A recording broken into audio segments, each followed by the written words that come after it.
Ok, o professor Durval deu sua boa noite. Bem, boa noite, então, para todos, para todas, para todos. Quero, inicialmente, agradecer ao Luiz e à Ana o convite e dizer que é um enorme prazer, mesmo à distância, estar voltando à Seropédica, estar voltando à Universidade Federal Fluminense, não é? E é um prazer conversar com o professor Aloísio, dividir a mesa com ele, prazer conhecê-lo, e me coloco à disposição aí para a gente começar o debate.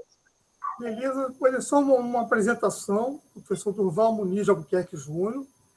Ele possui graduação em licenciatura plena em História pela Universidade Estadual da Paraíba, mestrado e doutorado em História pela Universidade Estadual de Campinas, pós-doutorado em Educação pela Universidade de Barcelona e em Teoria e Filosofia da História pela Universidade de Coimbra. É professor titular aposentado da Universidade Federal do Rio Grande do Norte. Atualmente, professor visitante da Universidade Estadual da Paraíba, professor permanente dos programas de pós-graduação em História da Universidade Federal de Pernambuco e da Universidade Federal do Rio Grande do Norte. Tem larga experiência na área de História, com ênfase em Teoria e Filosofia da História, atuando principalmente nos seguintes temas: gênero, Nordeste, masculinidade, identidade, cultura, geografia histórica, produção de subjetividades e história das sensibilidades. Não vou falar aqui das inúmeras publicações, apenas destacar a última publicação do professor Durval, intitulada O Tecelão dos Tempos, Ensaios de Teoria da História.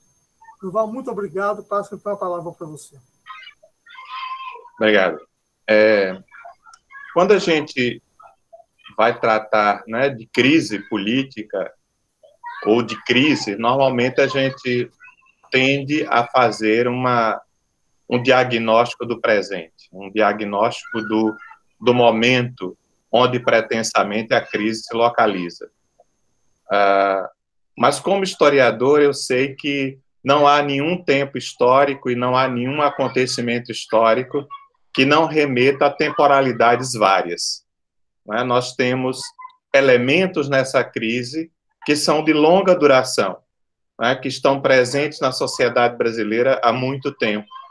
E para entender essa crise, é preciso, né, que a gente relembre, né, essas dimensões de longa duração, esses elementos estruturais, vamos dizer, da sociedade brasileira, não é, que causa permanentemente rupturas na ordem democrática, que fragilizam a democracia no Brasil, né, que permitem periodicamente o retorno, né, à ocorrência de golpes políticos, à ocorrência, inclusive, à ascensão de grupos de direita ou de extrema-direita ao poder, né, no Brasil. Mas a gente não precisa lembrar que a República Brasileira já foi proclamada sob o patrocínio militar. Não é? Quer dizer, os militares nunca deixaram de participar da política brasileira como uma força que, em grande medida, controlam, né, a República Brasileira, se acham, né, no papel de, em grande medida, não é, exercer um poder de fiscalização ou de, né, um poder de controle sobre a República, né?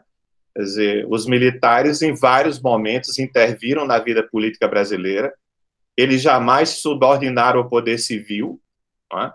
A República Brasileira foi inaugurada com um golpe militar, e os militares, que hoje estão tão presentes na cena política brasileira, nunca deixaram de ser, né, de representar essa força que, em grande medida, tutela, né, uma força tutelar em relação aos momentos de democracia no Brasil. Né? E os militares sempre foram uma força convocada, inclusive, pelos civis, em vários momentos, não é? Em que, em determinadas conjunturas, em que os privilégios e né, a estrutura social brasileira ameaçou de sofrer descontinuidades ou transformações mais profundas, né? Quer dizer, a democracia no Brasil sempre foi frágil, porque nós temos uma sociedade extremamente desigual, uma das sociedades mais desiguais, né, do mundo, uma sociedade de extrema concentração da propriedade, a começar da propriedade da terra, não é? Quer dizer, o Brasil nunca solucionou a sua altíssima concentração da propriedade da terra, nunca aconteceu no Brasil efetivamente uma reforma agrária, não é? Quer dizer, portanto, nós temos uma estrutura social marcada por uma grande concentração da propriedade, porque a propriedade da terra se estendeu às propriedades urbanas. No Brasil não há uma distinção clara entre capital urbano, rural, né? Entre capital industrial, capital agrário, comercial, quer dizer, essas coisas estão unidas, né? Quer dizer, nós temos a exclusão social, não é, dos negros, o racismo estrutural e a exclusão, não é, social dos negros, que continua sendo um traço fundamental da sociedade brasileira, né? E a crise política que a gente vive hoje se deve, em grande medida, como uma reação, não é, a medidas no sentido de incluir os negros, quer dizer, as medidas ainda, inclusive, não é, medidas ainda muito frágeis, no sentido de incluir a população afrodescendente na universidade, reduzir, né, a dívida social imensa que o Brasil tem com os negros, né? O racismo estrutural, como a gente acaba de ver, né, com o episódio lá em Porto Alegre, né? Quer dizer, foi um elemento para o golpe de 2016, foi um elemento fundamental, né, para a crise política que nós estamos enfrentando, né? Assim como a misoginia estrutural, o machismo estrutural da sociedade brasileira, né? Quer dizer, uma sociedade patriarcal, uma sociedade com grande dificuldade de aceitar a ascensão social e política das mulheres. Quer dizer, não é mera coincidência, o impeachment de Dilma teve um grande caráter misógino, um grande caráter, não é? Quer dizer, eu imagino as Forças Armadas brasileiras, quer dizer, aqueles generais todos, com que dificuldade eles aceitavam uma mulher como comandante máximo, não é? Das tropas, quer dizer, e o golpismo do coronel Vilas Boas deixa isso muito claro, né? Esse incômodo com a ascensão política das mulheres, a forma, por exemplo, como as candidaturas de Marília Reis e Manuela Dávila estão sendo tratadas nesse segundo turno, de uma violência enorme, porque justamente são mulheres, né? Então, a ascensão política das mulheres e a ascensão política, inclusive, das mulheres negras, né, que dentro dessa escuridão que nós estamos vivendo são lampejos de esperança e né, já que a gente está num evento chamado Iluminare, não é? Quer dizer, a gente tem lampejos de luz, né, pequenas luzes.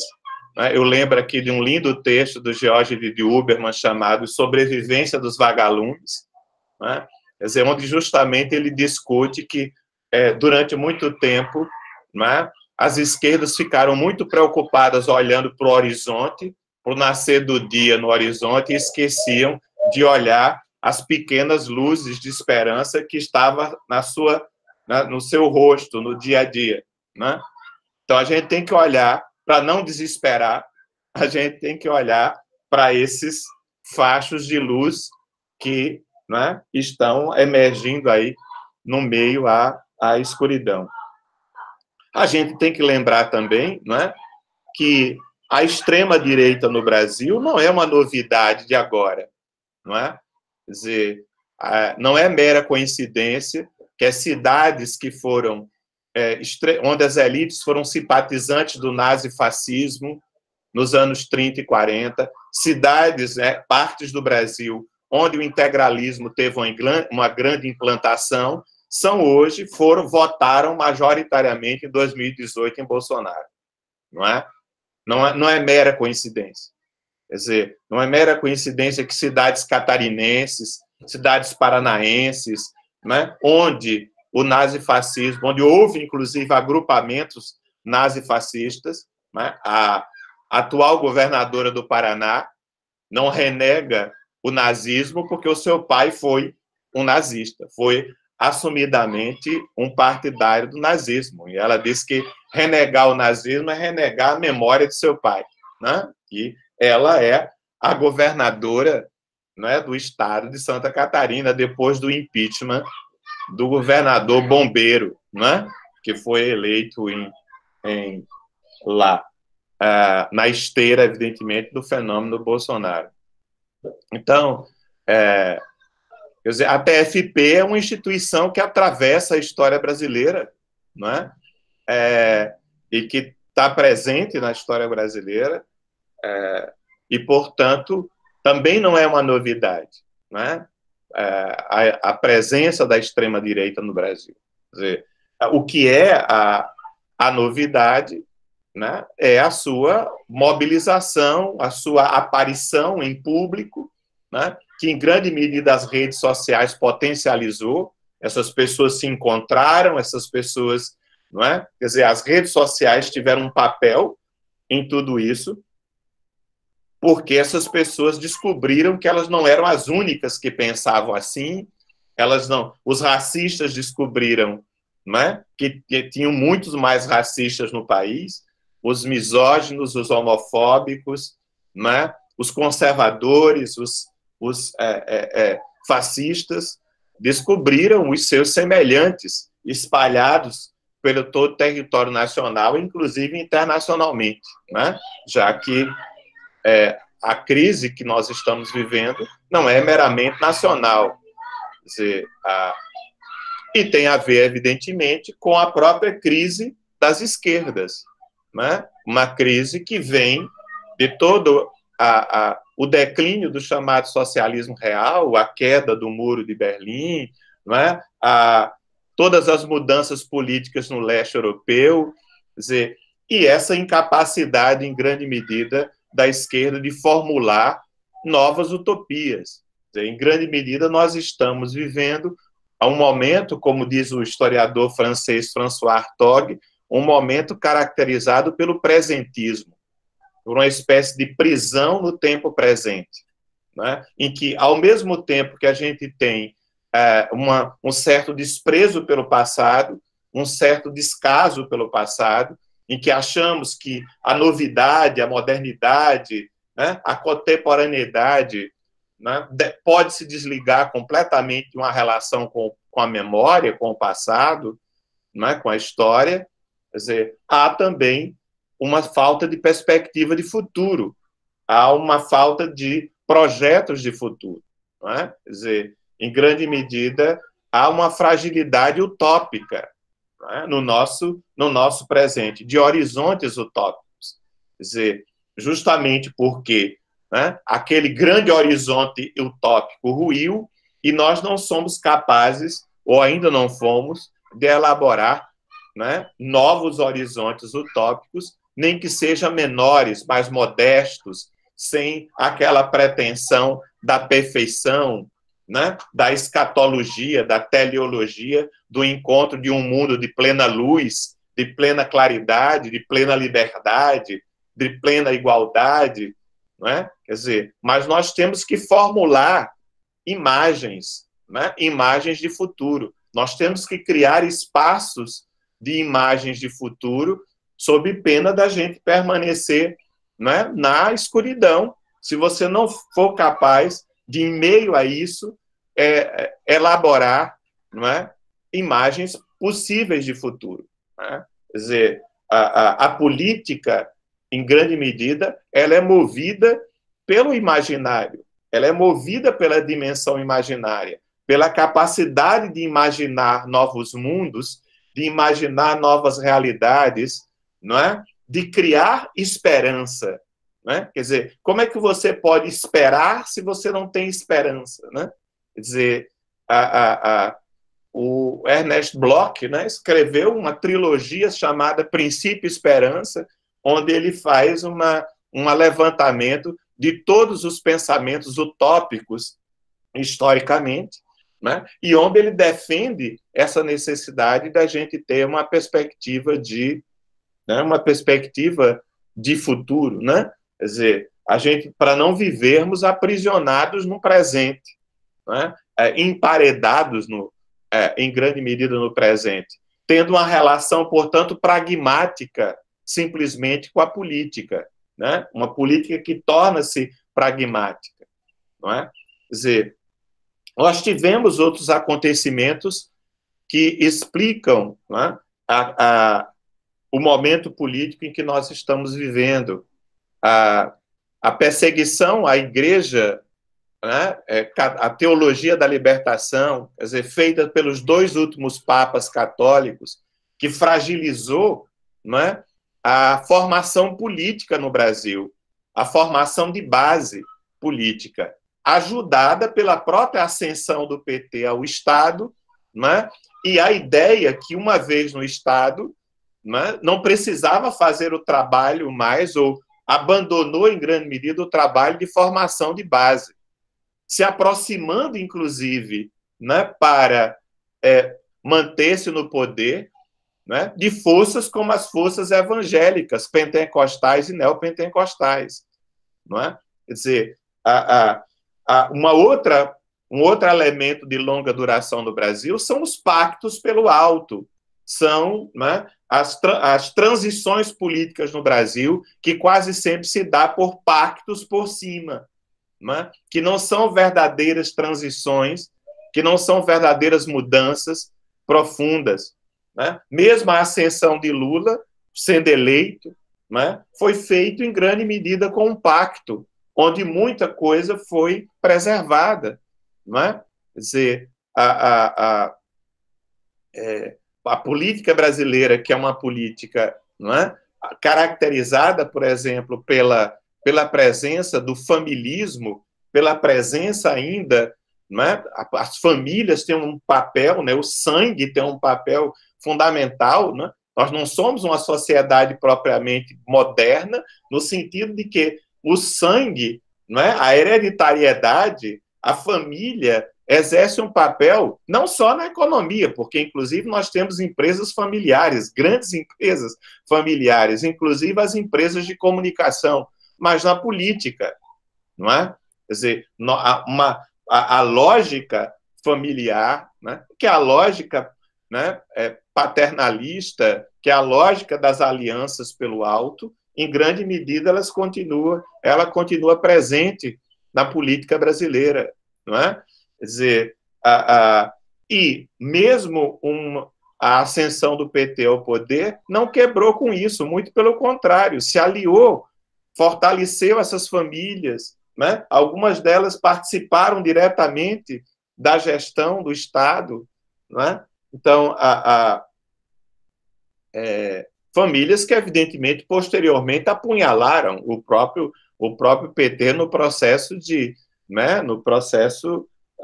impeachment de Dilma, né? Ou seja, não se rompeu realmente com, né? Fez-se um pacto em grande medida negociado, né?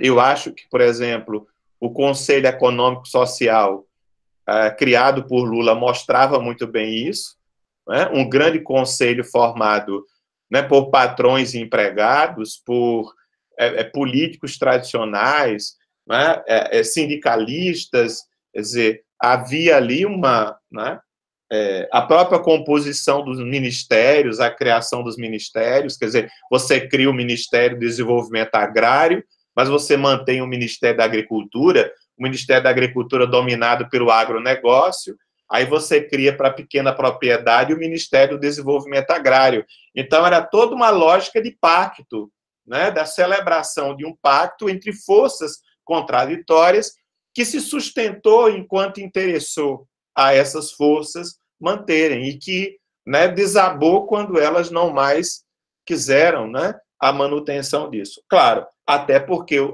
como todo processo histórico e político, não é? O governo Lula não é monolítico, a gente não pode olhá-lo só de uma determinada maneira. Quer dizer, ao mesmo tempo que ele fez essas alianças, ele fez transformações, né, que impactaram os privilégios na sociedade brasileira e que criou justamente a reação, né, ao seu governo. Quer dizer, medidas mesmo aparentemente tímidas, como você reconhecer os direitos trabalhistas das empregadas domésticas, por exemplo, que é uma coisa completamente no marco de uma sociedade burguesa e capitalista, no Brasil causa um grande impacto, porque justamente as empregadas domésticas talvez fossem uma das últimas sobrevivências da escravidão, da senzala no Brasil, né? Então, a mentalidade senhorial, em grande medida ainda presente nas elites brasileiras, né, que tem uma mentalidade de privilégio, e daí você construir uma república, você construir efetivamente uma democracia republicana com elites que têm ainda uma mentalidade, em grande medida, senhorial, né, marcadas pela lógica do privilégio e da distinção, né, a ideia da distinção, quase da hierarquia natural, divina, entre as classes, quer dizer, uma hierarquia que não pode ser tocada, que não pode ser modificada, né? Quer dizer, qualquer medida que você toma, né, quer dizer, atinge, porque essas medidas também têm uma simbologia. É claro, a própria chegada de Lula ao poder já é simbolicamente uma ruptura. Quer dizer, um filho da classe operária, um operário, né, um trabalhador de fábrica, um homem não formado, né, sem curso superior, quer dizer, já é simbolicamente um choque. Né? Quer dizer, é claro que as elites brasileiras nunca conseguiram engolir Lula, porque nunca conseguiram vê-lo como um igual.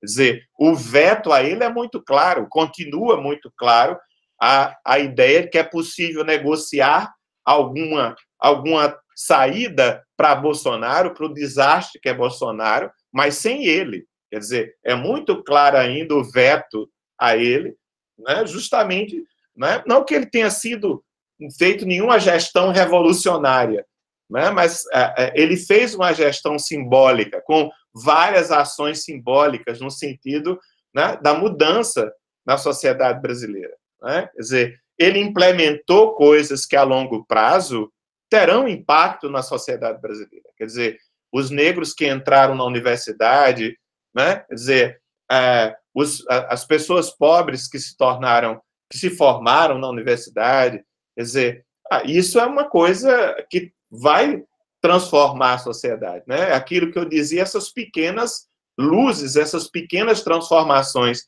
que às vezes a gente não se dá conta, mas que elas em conjunto vai gerando mudanças, né? Vai gerando transformações.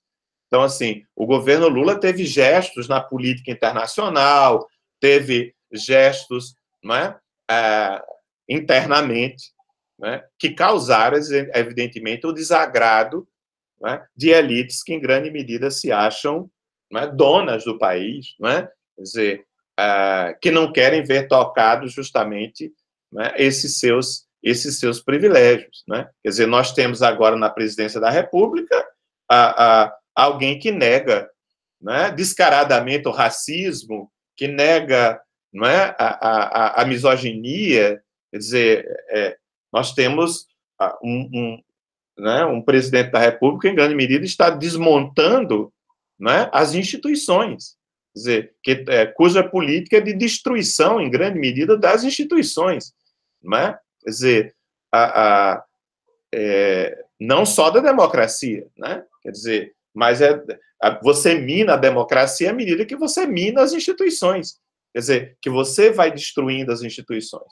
Né? A institucionalidade, quer dizer, você pega uma instituição, né, como na Fundação Palmares, e você coloca na direção da Fundação Palmares, né, uma pessoa assumidamente racista, né? E que começa, inclusive, a tomar atitudes, né, como a de excluir artistas negros do rol das personalidades, que aparentemente pode parecer né, uma coisa periférica, mas não é.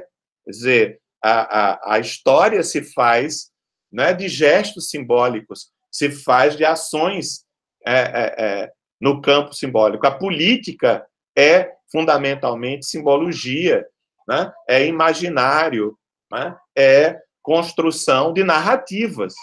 Né? Então, você tem um ataque às narrativas e aos conceitos que sustentam a própria ideia de república, a própria ideia de democracia, não é?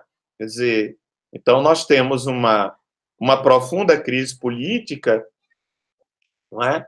Que é evidentemente provocado pelo fato de que os próprios patrocinadores do golpe de 2016 foram levados junto com o próprio golpe que deram, né? Quer dizer, as eleições municipais, mais uma vez, mostrou que os partidos que mais perderam voto nessas eleições municipais foram justamente os dois partidos que capitanearam o golpe de 2016. O PSDB e o MDB foram os grandes partidos derrotados nessas últimas eleições. Perderam proporcionalmente há 4 anos atrás um grande número de eleitores, um grande número de prefeituras, um grande número de vereadores. Quer dizer, houve, né, um crescimento do centrão, né, que essa força anódina, esse conjunto de partidos que está sempre, né, no poder, que o que interessa é justamente a ocupação de cargos, as sinecuras e os recursos que podem advir daí, né? Eles são amorfos do ponto de vista ideológico, eles não têm propriamente nenhuma definição muito clara, a não ser o conservadorismo, mas, né, eles não, do jeito que eles foram base, né, base aliada do governo Lula, hoje eles são, né, base do governo Bolsonaro, e como foram do governo Temer.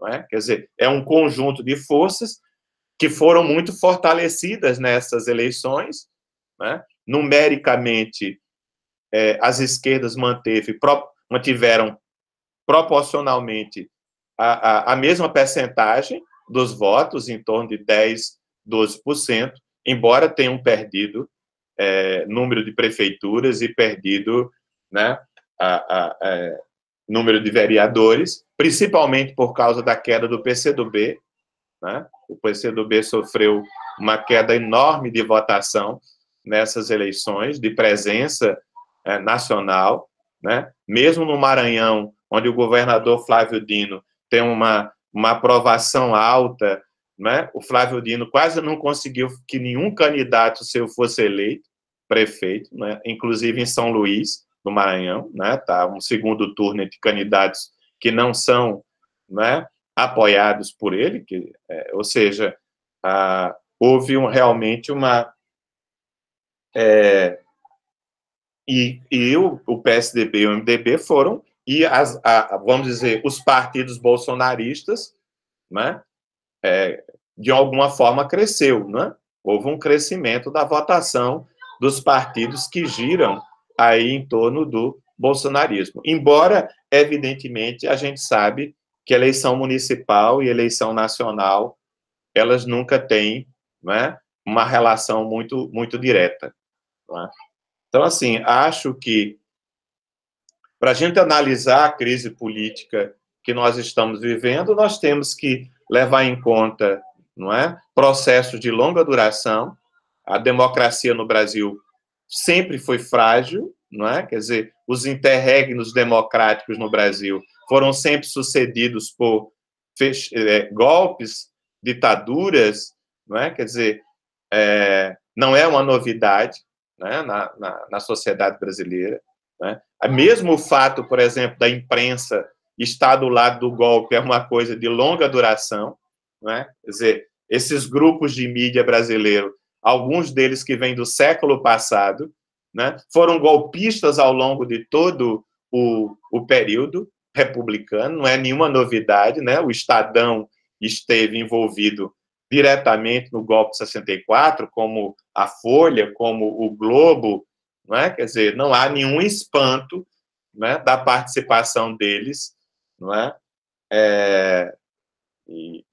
E claro, estão, né, o Estadão acaba de fazer um editorial aí, né, defendendo o seu candidato das forças conservadoras, né, que evidentemente tem relações com o interesse, os interesses econômicos, né? O professor Aloysio possivelmente falará disso, né? Quer dizer, nós estamos vivendo uma crise global do capitalismo, quer dizer, essas coisas também, quer dizer, essa crise política não está separada, né, da crise econômica global, né? Quer dizer, esses processos estão acontecendo em outros países, né? Quer dizer, é muito diferente a conjuntura de quando Lula chegou ao poder, né, do ponto de vista econômico, né, e o momento em que o golpe aconteceu, né, em 2016. Quer dizer, do ponto de vista econômico, o mundo está vivendo novas tensões, né, com a ascensão da China como, né, como potência global. Então, nós temos também tensões a nível internacional e, claro, né, o golpe de 2016, não é? Nós temos suspeitas, mas teremos certeza de que teve participação de interesses internacionais e de forças internacionais na promoção, né, dele, inclusive no financiamento, como teve a ascensão de Bolsonaro. A eleição de Bolsonaro foi financiada, inclusive, do exterior, né? Eu fico por aqui e depois a gente pode refinar a análise à medida que as pessoas perguntarem, questionarem, né? Assim, foi só uma primeira fala para depois a gente poder conversar. Obrigado.